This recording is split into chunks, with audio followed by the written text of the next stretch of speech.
با اقدام прокуратураи шаҳри Панҷакент дар ҳамкорӣ бо телевизиони Симо бахшида ба соли 2024 соли маърифати ҳуқуқӣ ҳар ҳафта суҳбату мусоҳибаҳо бо иштироки намояндагони мақомоти давлатӣ, ҳифзи ҳуқуқ, ташкилоту корхонаҳо баргузор ва манзури тамошобинон мегардад. барномаи навбатӣ бо иштироки намояндагони прокуратураи шаҳри Панҷакент, беморхонаи марказии шаҳри Панҷакент, инчунин маркази назорати давлатии санитарию эпидемиологии шаҳри Панҷакент доир мегардад.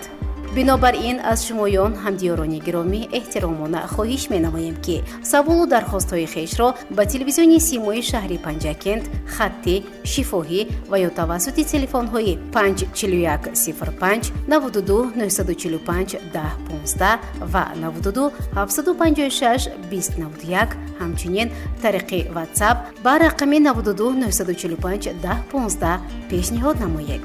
агар шумо савол ё арзу шикоят дошта бошед, пас метавонед дар комментария нависед.